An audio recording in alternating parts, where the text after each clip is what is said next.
Well, good evening, Faith Bible Church family. I'm going to read again out of our book, A Shelter in the Time of Storm, Psalm 27 Devotionals by Paul Tripp. This one is entitled, On Christ the Solid Rock. He will conceal me under the cover of his tent, and he will lift me high upon a rock. Psalm 27:5. We all look for it. We all refuse to live without it. We all think we found it, but it can only really be found in one place. What is it that I'm talking about?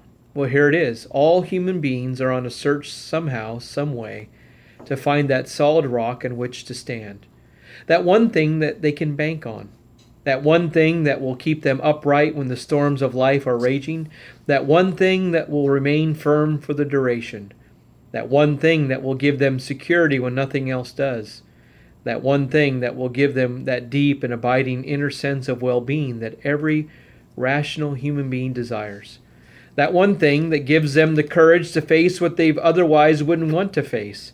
That one thing that they can rely on. That one thing that will keep them safe. Everyone is searching for that solid rock. No human being enjoys feeling that he's living in the sinking sand of unpredictability, disappointment, and danger, with no rock to reach for and stand on.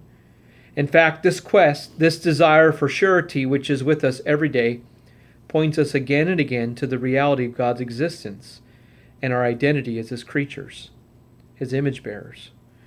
We aren't hardwired to live by instinct. Like God, we are in possession of thoughts, desires, and emotions. Like God, we are beings of vision and purpose. Like God, we are spiritual beings. As people made in His likeness, we long for our hearts to be satisfied and our minds to be at rest. We think, analyze, and wonder. We toss our lives over and over again in our hearts, trying our best to make sense of the mystery of our own story and recognizing the scary reality that there's little that we are actually in charge of.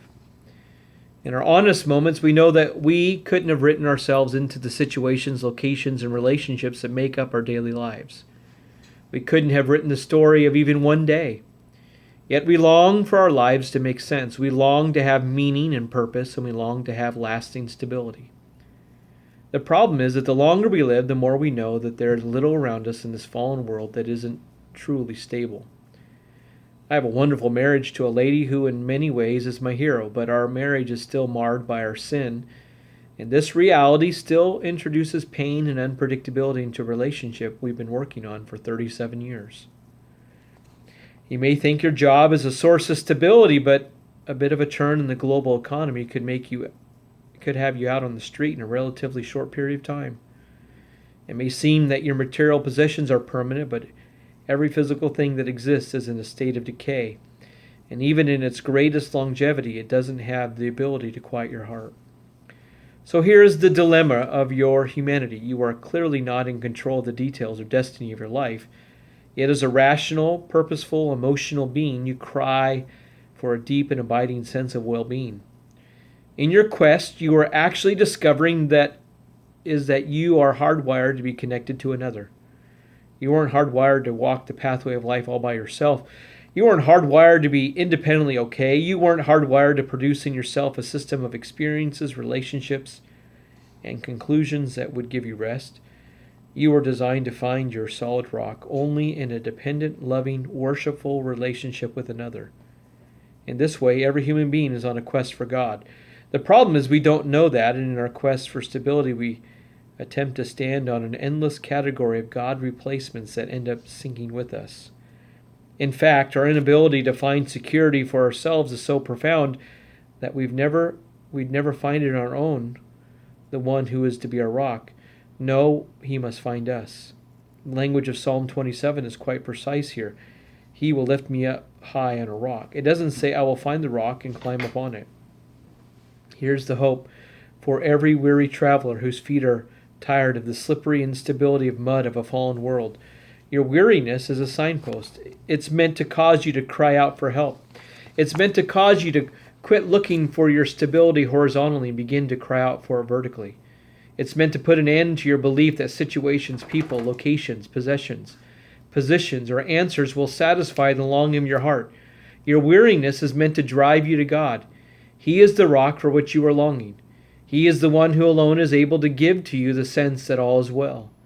And as you abandon your hope in the mirage rocks of this fallen world, and begin to hunger for the true rock, he will reach out and place you on solid ground. There is a rock to be found, and there is an inner rest to be experienced that's deeper than conceptual understanding, human love, personal success, and the accumulation of possessions. There is a rock that will give you rest even when all those things have been taken away. That rock is Christ, and you are hardwired to find what you are seeking in him. In his grace, he won't play hide and seek with you. In your weakness and weariness, cry out to him, and he will find you, and he will be your rock. On Christ the solid rock I stand, all other ground is sinking sand. And then take his moment at the end, he says, let's be honest, as you examine the way you live, what do you look at to as your solid rock? And secondly, how would your living be different if Christ really were your solid rock?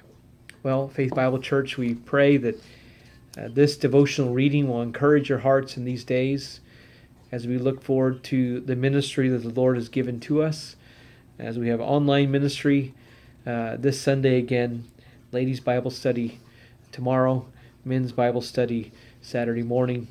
May the Lord bless you and keep you.